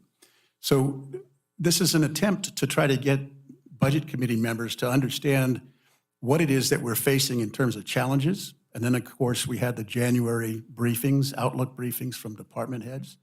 So we don't want you to feel rushed, but we do want you to understand that this budget build process is what it is. And there's been a lot of careful work. If we want to make changes, if the council wants to make changes, that's certainly possible. It just doesn't happen like that, even though in theory you can make those changes. But I emphasize in theory because it's a very challenging thing to do that by committee. I remembered what I was going to say. The other thing I was going to say was that under the biennial budget review system, the management has made a concerted effort to reinforce the fact that we're looking at the city budget. We're not looking at individual departments, making them beg for money, can compete with each other. It's a unit with different components that make all of the other components work together. And that emphasis, I think, is important and something that we can't ignore. The staff works very well together. They help each other all the time. They're looking out for the best for the community. They live here, they work here, they shop here. They want a safe city just like the rest of us, a safe city with stimulation and forward thinking and proper stewardship of public funds. I appreciate the emphasis on the municipal government as a whole because I don't see it as separate components. And we do get an opportunity annually to review the strategic plan and shift the ship as we go into the next budget cycle. That hasn't happened much in the, 16 years that there's been a strategic plan, but I think it's going to happen more frequently now that we have new people looking at different things that are important in a community our size. Albany's a very different place from the city I moved to 43 years ago. And I like the changes. It can always be better. It's slow. Government work is slow. I'm done. So thank you, Marilyn. So Counselor Smith, one of the things that I'm hearing, and I was the same way when I first got elected to city council, I was nervous, and I literally went to every department head, said, what's your pain? What stressors, what funding, what are those things I need to know about? So when we do the budget discussion, I'd understand where they were coming from. But back then, each person would sit there and say why we need the money, why we should have the money. And it felt like to me, like it was competition for us, their attention to get dollars. And he had to figure out where to pull that money from. So this is a much better process to me because we have the finance director and the city manager, which we pay both quite well, to provide this information to us. I don't like getting into the details because I feel that's not my job. That's why I mentioned when we first had this first meeting, stay out of the weeds. If we have questions, let's make sure those questions get answered. And I think right now we're looking so far into the bottom of the cup that we're losing the big picture. That's one thing. The second thing is we have a strategic plan that was just redone. And, I've made it a point for me to put on my list of things that I wanted to get done as mayor because it hadn't been looked at since 2007. That's a long time to go without a visit. And so as a living document with this document and the other plans that we're coming forward with, I think we have a process now that makes sense programmatically and also time-wise that when I'm no longer the mayor, the next mayor or the next city council will then have a living documents to work from. It does seem fast, but it's really not fast for government, at least for me. I work like you guys full-time and I run full-time, but I think that I personally feel confident in the balanced budget, and that's why I started to make the recommendation earlier to we adopted, and I pulled it back because you had comments. But I think that we've sat here for almost 2 minutes with nothing to say until I made the proposal. I started to make the motion. I mean, I feel confident in the staff and the work that they've done, and they are running nonstop behind the scenes to make sure that we're ready to make decisions. And if as you learn the staff and the people that work for us as a city, you'll find that they're busting their hump to get this done for us. I'm not dismissing that they're not busting their hump. That's not my point at all. I'm sure that obviously I'm very competent and literate, and I'm sure it takes a long time to get to where we are. And like everybody's already echoed, we appreciate what has been done. I was just saying it just seemed rushed to me, and I didn't know if that was something that has always been happening, if there were different processes in reviewing the budget prior to now. That was my point. That was my question. And you said, yeah, we sat here and I said anything for 2 minutes or whatever until you were making a motion. But then Jackie did have a question and said if we wanted to make a motion, then we would have to do this and we would have to do that. That's something that we did not know, and that's something that needs to be clarified. That is part of the rush process, right? Like if we have those questions, we need to be able to understand it, see what we need to say, make the motion, whatever the case may be. I didn't know that. Stephanie obviously didn't know that. That's why we asked the question. That's why we needed to know. That's what my point about being rushed. Okay. That's my point. I appreciate that.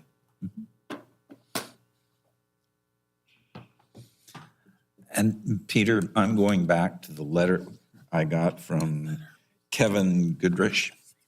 And at the end of it, he talks about the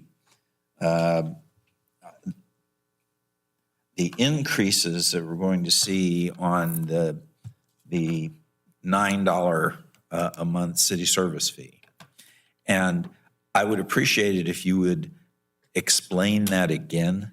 Sure. And really emphasized how inflation eats at the value of the dollar that we had when we started and what that buying power is now. Right. So first of all, Mr. Goodrich referenced increases in city service fee and increases in taxes. There aren't any increases in either. And that's, if you remember to Tuesday night, that's what I mentioned kind of concerned me, that because of the fact that the $9 that the council implemented on a city service fee in July of 2021 is now equal to about $8.15, $8.25.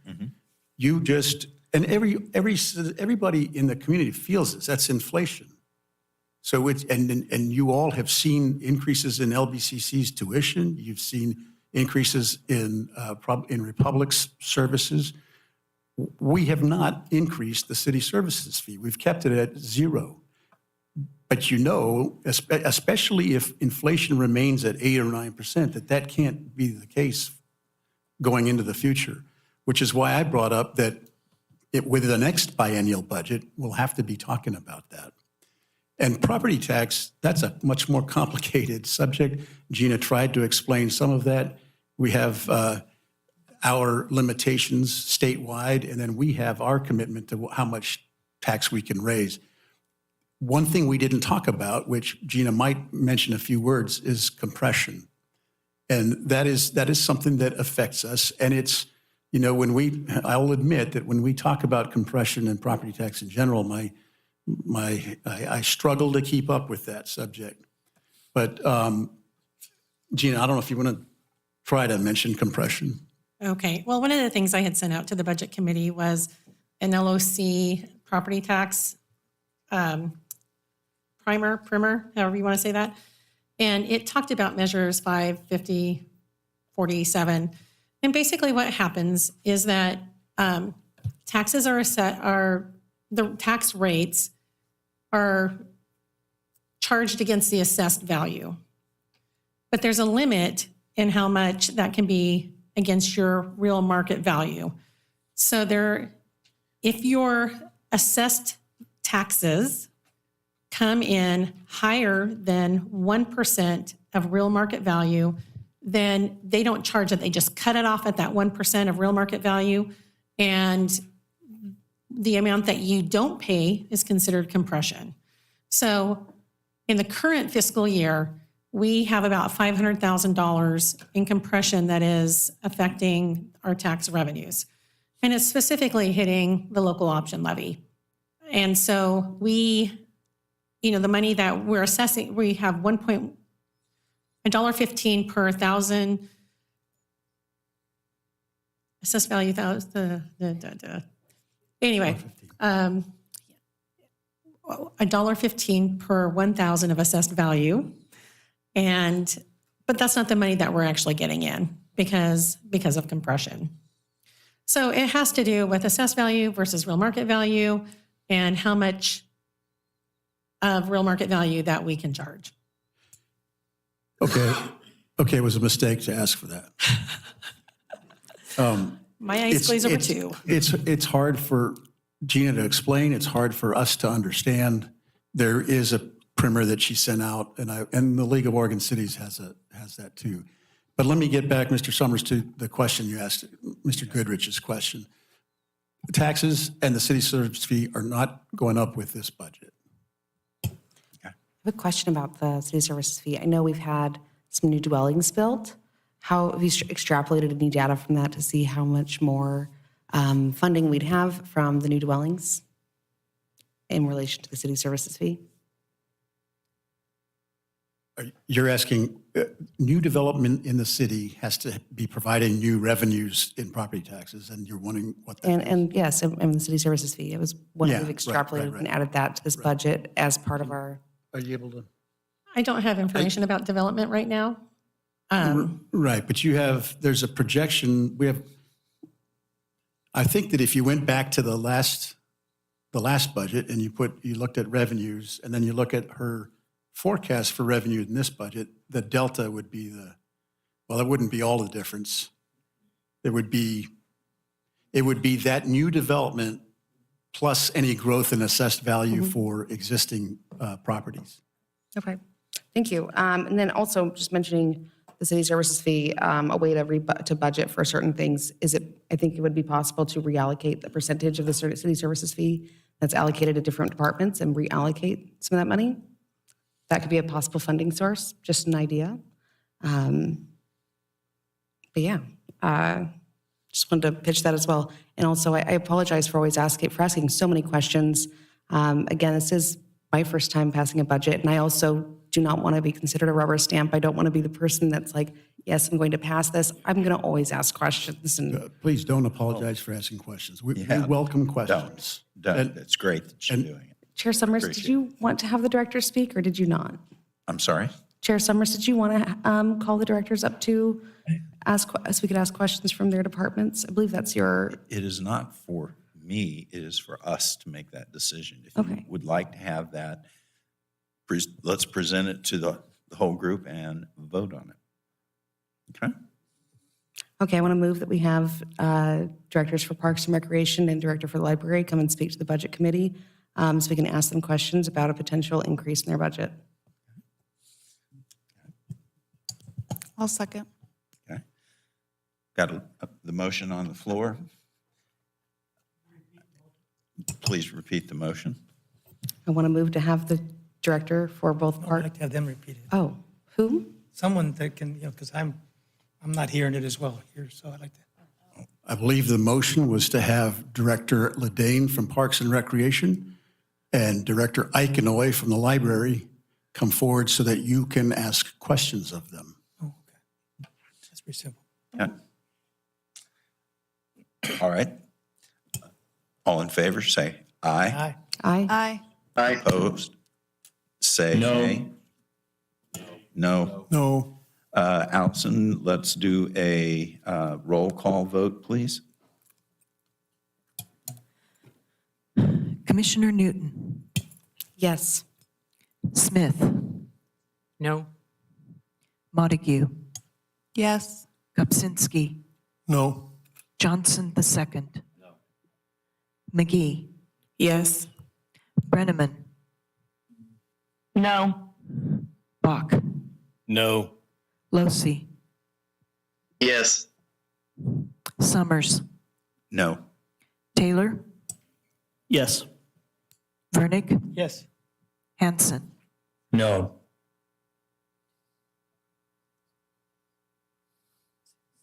There are 6 in the affirmative and 7 in the negative. Motion defeated. Sounds good. I don't know what it would have hurt, but that's okay. I did Mr. think Chair, of- can I make a few comments online? Yes. It seems to me like we've had a lot of conversation in Q&A, which is very healthy, about some of the background on the budget. I think the city manager and his staff have done an excellent job at bringing us a balanced budget. Expenses neutral to the revenue that we have. We have a strategic plan that sets our priorities that the budget is based on. My understanding is that going forward, if we build a consensus on the council and we want to shift priorities from one service to another or from one department to another, that's an option we have or you have at any time going forward, as long as it remains a balanced budget. I think our primary objective here and job is to ensure that we've analyzed the budget to the degree to know that they've presented a balanced budget. I think they've met that objective, and I would make a motion that we approve the budget as presented. I'll second that. Got a motion to budget. It's been moved and seconded. Is there debate on that motion? Jared? I'm still not quite ready to approve the budget as is. I do have one question that I've been trying to formulate in response to the economic development lines in TLT. I'm trying to figure out the best way to phrase it so that way it is understandable and clear. So as it stands, I still have uncertainty on that specific line. Thank you. Others? Online, is there any other comments about the motion on the floor? Hearing none. Are we allowed to make amendments to the motion before voting on it? Or what is the process? Or do we vote on it and then make amendments? What is this? How would we go ahead and I was make the looking for amendments? discussion, and if you've got more to discuss about the motion, Please do. Chair Summers, Yes. a motion can in fact be amended, Yes. and the amendment, the move to amend, needs to be clearly stated, and it needs to be seconded, and then the amendment is voted on, yes or no, and after that, then the main motion can be voted on. Therein is the process. So if you have an amendment, please offer it. Give me 1 second to think about how I'm going to phrase it. Actually, more than 1 second, that's hyperbolic. Yep. Hyperbole. Give me a little time. Yeah. Very Give good. me a few minutes to think about how I want to phrase everything.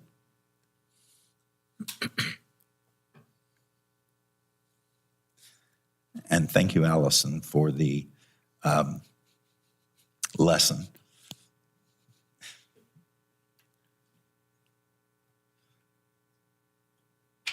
You know, hearing from Jared and hearing from other folks that are here on this budget committee, I think it'd be wise to make an amendment to the resolution to accept the budget that, you know, the TLT and economic development portion that we, and ideally library and parks as well, the budget can be adjusted by the city council prior to the final adoption in June. I'm not sure if I worded all that correctly. I'm not sure I heard all that. So it's. Oh, wow, that is much louder. Move to amend the motion on the table that the TLT and economic development budget, parks and library, that they can be adjusted by the city council prior to the final adoption in June. May I say something? Yes, you. Yes. Okay.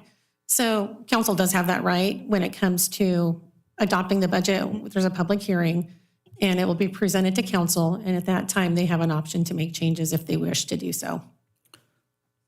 Chair Summers, can I make a point of information or a point of clarification? Yes.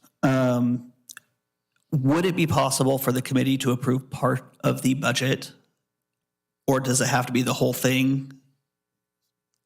I believe it has to be the whole thing. I believe it has to be the whole thing. I believe that's the motion on the floor. Okay. So that's what we're working with. But even if we amended, I'm just not certain if that would be allowed per budget law. So that's the only thing I was trying to figure out, because as it stands, I'm comfortable with the rest of the budget except for just that section that I still would like to get some clarity on, and would be more than happy to push forward that piece if it is allowed. The other pieces, if it's allowed to do so, if it's allowed to break it out. Again, that's something that you can work with the counselors. If we go ahead and adopt this budget, approve it, and pass it on to the council, then the council has the opportunity to make changes. And it might give you more time to formulate your argument and present it to, I'm going to say, through Councilor Newton, and have her bring it forward to the council. And those changes can be made before they adopt the budget. And Chair Summers, if I may also offer that, Mr. Taylor, if you're looking for clarification, you can also come to staff and we'll be happy to clarify whatever the concern is that you have. Chair? Yeah, I'm trying to be hesitant on actually providing more question and comment tonight, but yeah. Okay. So a suggestion for the amended movement, move to adjust the Amend the amendment? yes. Okay. That the city council, recommend that the city council look at adjusting the line items for economic development, library, and what was the other one? Promotion and marketing. Parks. Yeah, And promotion and marketing. I second that amendment to the motion. Excuse me. So, Hi, Chair Summers. yes, ma'am. I believe, I don't believe the first amendment proposed by Member Newton is actually needed because that power rests with the council. So we could treat Ms. Montague's amendment as the motion to approve with the recommendation that the city council further look at those, if however you'd like to phrase that. Further look at the economic development line items, library budget, and parks budget. Okay. Before we do that, does Mr. Hanson need to rescind his motion? Well, Oh, I think. it would be an amendment to the amendment? Or is it just a It would be an suggestion? amendment, and if. Okay, thank you. I We've got want to make sure I understood. So And you seconded it? Is that Yeah, what I'll you second that. seconding that motion? Yes. Okay. So we vote on the, So now we will vote on the amendment motion Then vote on Commissioner Hanson. and then vote on Commissioner Hanson's, which was adopting the budget. Does that make sense? Okay, So 2 votes, one on the amendment and then one on the original motion. that is correct.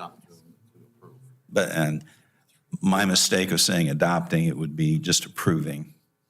So, Point of clarification, I wanted to make sure, regardless of whether this amendment passes, it's still within the power of the city council to make adjustments?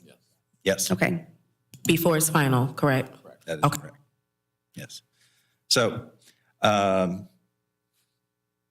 any other comments, debate about the amendment motion? Just one comment, since council always has the opportunity to weigh in at any point in time, I think it's redundant to even have that as an amendment to the budget proposal to begin with. Because we're going to talk about it anyway when we get the budget from them. Yeah, I agree with that. But we've got it moved and seconded, so we're going to vote on it because it is a motion on the floor. The motion can be withdrawn as long as the seconder agrees. I withdraw my motion. Sure, I'll agree with that. Okay. Then we have the motion is withdrawn. So now we will move on to Commissioner Hanson's motion of adopting the budget as presented. Approving the budget. I don't know why I can't say that. My apologies for approving the budget as presented. So with that, all in favor, say aye. Aye. Aye. Aye. Aye. Opposed, nay? Nay. Please, Allison, let's do a roll call vote just to make sure. Commissioner Newton, I'll say yes, because Smith, Yes. Montague, Yes. Kopsinski, Yes. Johnson II. Yes, and do me a favor, since there's no other Johnson, just say Johnson. Okay, good. Thank you. McGee. I'm sorry. Yes. Thank you. Brenneman, Yes. Bach, Yes. Losi, Yes. Summers, Yes. Taylor, No. Vernig, Hanson. Yes. Thank you. All right. The majority is for yes. Motion passes. So with that, we don't have a next meeting, and I believe it's time to, unless there's something for the good of the order. Chair Summers, I do have an additional motion I would like to make. Okay.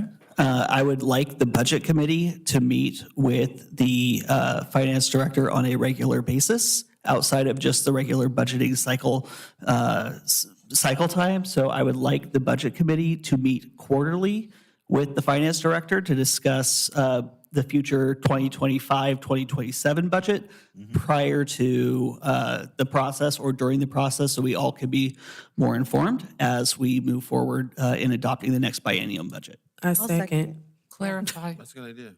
I have a clarifying question or just a comment. The Budget Committee is this full 14-member body? Yes. Yes. All right. Other debate or comments on that? Good I idea. think it's a fantastic idea, and. Good idea. Yes. All right, so Is this, and I don't know the answer to this, but I'm assuming this is a recommendation to the council for their approval. Yes. yes, and the council will then talk to you guys. Well, the statute also states the budget committee can meet as frequently as the budget committee decides to meet. So per statute, the budget committee has the authority to set a meeting schedule. All right. So all in favor of, now, before I do this, please read back the motion as you have it, Allison. Motion that the full budget committee meet quarterly with the finance director to discuss the development of the next biennium budget. Is that But that's Yes. so that's in 2025, right? Yeah, well, quarterly while they're structuring that budget. So 2025. as they're developing the 2025 budget, not this cycle's budget, the next cycle's budget, yeah. Okay, very good. All right. I'm glad for that clarification. I think we're ready for the vote, so. Well, before we go for vote, is there a discussion? Yes, I wonder if the objective of meeting quarterly, if the budget committee's objective or purpose is to ensure that the city's delivered us a balanced budget that's in alignment with the strategic plan, is maybe the larger need that we meet more regularly in some forum to set the city's priorities and strategic priorities going forward from which the budget gets built? I'm not sure it's a budget committee versus a The council. strategic planning sort of prioritization. So- or a council responsibility. Yeah, so part of my justification in doing this is twofold. It's one, so the members of the budget committee can be more informed and active during the process. But the second piece is budget committee meetings are open to the public and public comment is accepted at all of those meetings. So that's a piece of this that I think has been traditionally missing, where the public gets a copy of the budget roughly the same time that we do. And, as experts or people who have been put up on the dais to make decisions about the budget, we work through those as best as we can, but there is valuable input that we've received in the process of this budget cycle from members of the public that I think that giving more opportunities and touch points as we're crafting a budget, we can ensure that the citizens of Albany are actually being well represented throughout that process. So that's why I was saying it should be a budget committee function, since we have that capability. Yeah, I still know that the way the city process works, that there's going to be a quarterly meeting talking about, Q1, let's have a meeting about the budget coming up 12 months from now and get public input. Maybe just setting a timeline that the draft budget gets published X number of weeks ahead of the budget committee's meetings would meet the same objective or something. Right? I'm not in favor of making more meetings just to make meetings. If the objective is to get public input, that's great, but maybe there's a different way. Well, So would it be wise to then have staff or the budget committee make recommendations? Because quarterly, that's a lot more meetings, because we don't start the process until March. well, right? I was going to ask for some clarification. Yeah. So when you say, first of all, greater engagement is certainly something that we have an engagement officer in Matt Harrington. And that's another thing, Mr. Vernig, that a deputy city manager can help out with as we go through that list. So getting public input is something that we're very deeply interested in all the time. So are you talking about, are you suggesting quarterly from this point on? Or are you talking quarterly from the point of November of 2024 when we start the development Yes. of the next budget process? Yes. Okay, so Mr. Hanson, that would be 2, maybe 3 meetings in addition to the 2 that we just had. Thank you for the clarification. That makes a little more sense. Yeah, it's not like permanent from this moment every quarter. It's as we get to that process and open it up for the next biennium. And I want to use the opportunity to reiterate that going forward from this moment, you should feel welcome as members of the Budget Committee to I will try, we've been trying to reach out on a periodic basis with information, and I would ask you to ask any questions that you might have. Yeah, no, and I appreciate that. And I'm not trying to sound hostile or attacking or anything. All I'm trying to do is figure out a way that we can all feel more confident in the document that we're presenting forward as the budget for the city. Since, half of this body was elected to do that work. And I want to make sure that we all have all of the questions we want answered, and at least have a little bit more of an active role in that. So that was essentially where that request is coming from. And we have tried to engage the budget committee more. We've had 3-4 work sessions, trainings outside of these meetings. But if there's anything that the budget committee would like to have covered in something like that, please let me know. Just, shoot me an email. Let me know if there's something in particular that you're interested in, and we can certainly cover that. Which brings up a good point. Gina acknowledged that we should have got the budget out about half a week to a week earlier. But that's not, when you start meeting in November, that's not, there won't be a budget available at that point. Right. People more involved in like the formulation and. It'll make these ones probably go faster, so we won't have as many questions because we've been actively involved and we've gotten our questions answered as we're going, which I think that's a really good idea. I like that, and it wouldn't feel like rapid fire. I agree. Yeah. And that was the point of the educational meetings that we've had since last fall, was to help educate you. We weren't there. Pardon? We weren't there. Birthday. It's true.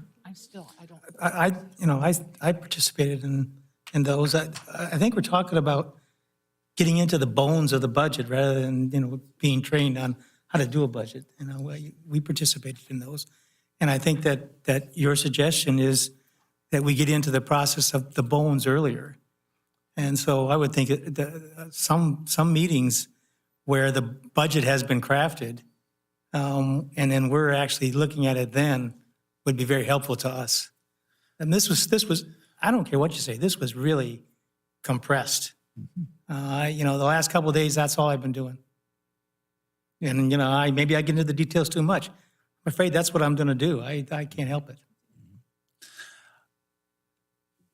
Now, one of the things I've learned about budget documents is if we make it public and giving it to this committee makes it public, it's from that point forward, we're working with a public document. Is that correct? That's correct. So local budget law says that as soon as we make a budget available to the budget committee, it also has to be available to the public. Okay. So getting into the bones would be talking with, I am kind of envisioning that if we did that, it's talking to the division directors and hearing what they're thinking. But that's just me. You have a council manager form of government according to the charter. So that's why you have a manager, is to create that budget. Okay. Yeah, I don't think it's our job to get into the bones of the budget. Right. Okay. All right. So Both in this cycle and in the last cycle, we've had healthy debate, or not debate, but Q&A and exploration and just general understanding. But I can't remember a single time that we've found an error or an ethical sort of issue with it. It's balanced. and it's aligned with the city's priorities and objectives. And I think that's our primary objective. Okay. But we do have a motion on the floor, and we do need to vote on it. So Allison, again, I'm going to ask you to repeat it so it's fresh in our minds.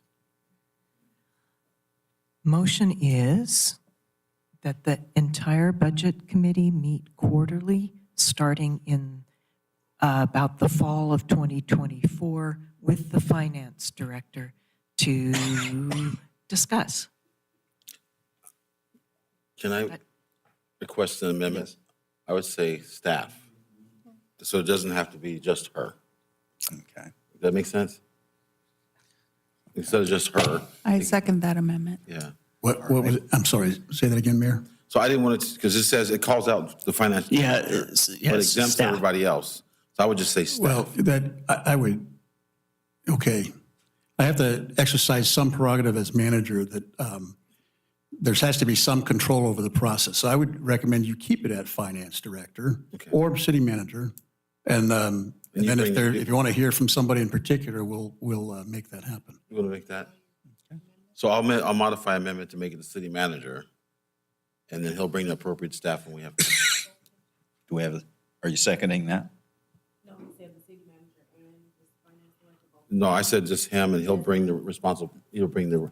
Either one. Yeah, so Peter would then choose and make sure that we're not wasting staff's time that don't necessarily need to be there. No, I like that. Yeah. Okay. So do we have a second for the mayor's A amendment? second. Okay. Let's vote on that. The amendment is. Just a discussion point.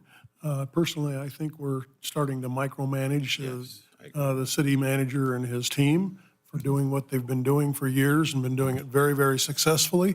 So I'm going to vote no on this particular item. Okay, thank you. I have a question as well. Would this be similar to what we did earlier this year when the departments presented information about their operations and budgets back in January or February, whenever that was? Similar kind of I would hope not. information gathering? That was January. Yeah, thank you. I recall those marathon meetings. I would hope that they wouldn't be like that. I would hope that it would be more of a in-depth discussion, with each director. And I wouldn't think it would be formatted the same way as, but maybe I'm just thinking pie in the sky, imagining what it would be like. So the amendment, I believe, is that the staff that we are looking for these meetings are either the finance director or the city manager. So all in favor, say aye. Aye. Opposed, nay? Nay. Nay. Nay. Okay. So Allison, I will ask you to do a roll call, please. So we have an amendment that the staff specified would be the city manager, is that correct? Or the finance. Or the finance director, okay. So we need to vote on the amendment and Yes. then the original motion, okay. So the amendment, Newton, Yes. Smith, No.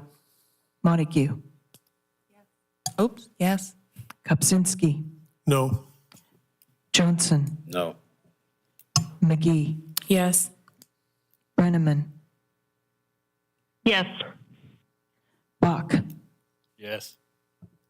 Losi, Yes. Summers, No. Taylor, Yes. Vernig, Yes. Hanson. No.